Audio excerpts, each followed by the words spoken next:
Buonasera a tutti e bentornati a Liberamente, variazioni e scorribande qui su Radio Libertà.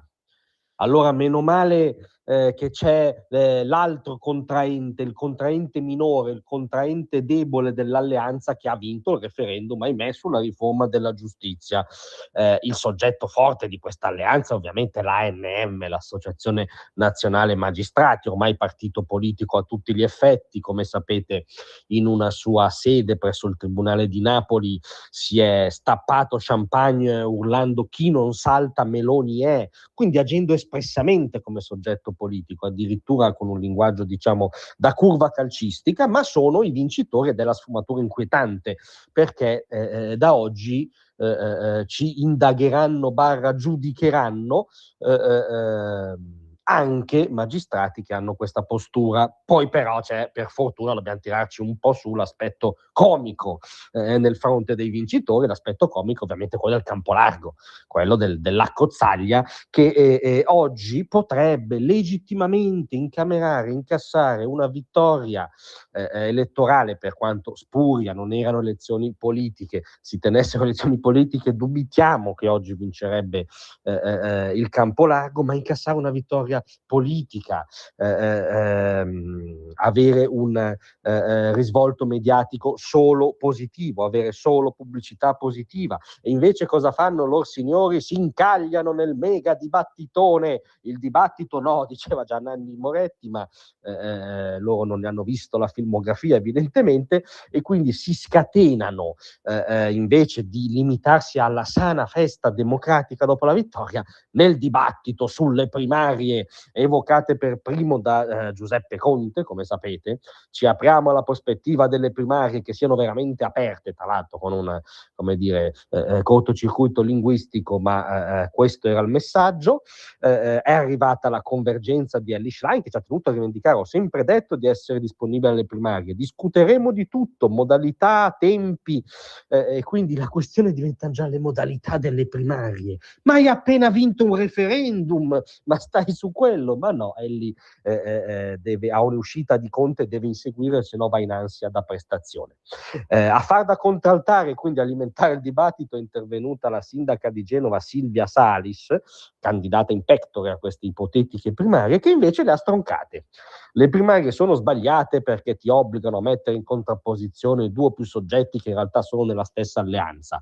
Vabbè, poi spiegheremo alla sindaca di Genova che nella più grande democrazia globale funziona così, si fa le primarie nello stesso campo d'appartenenza senza che questo pregiudichi nulla, anzi è un momento di democrazia viva e di confronto col tuo popolo. Ma vabbè, arriviamo al punto.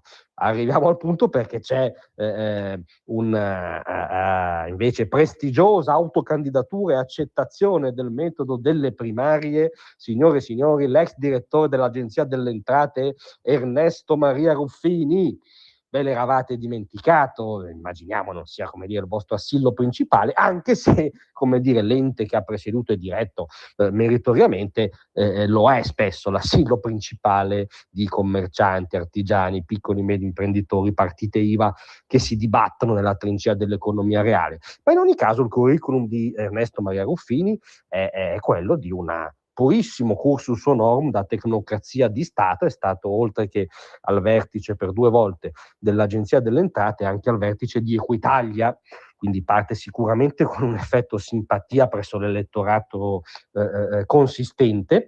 È sicuramente un profilo inserito in quelle grandi manovre centriste, diciamo, collaterali al mondo prodiano, al mondo del cattocomunismo, si sarebbe detto una volta, con solide entrature in Vaticano. È figlio di un ministro doroteo democristiano, suo fratello è il capo del Dipartimento Propaganda e Comunicazione del Vaticano. Questo è il profilo. dal grande curriculum, diciamo, non si preannuncia, tendo a sbilanciarmi, voglio fare una profezia abbastanza facile: non vedo transenni ai seggi per contenere le folle oceaniche pronte a votare Ruffini alle primarie o addirittura per il governo del paese.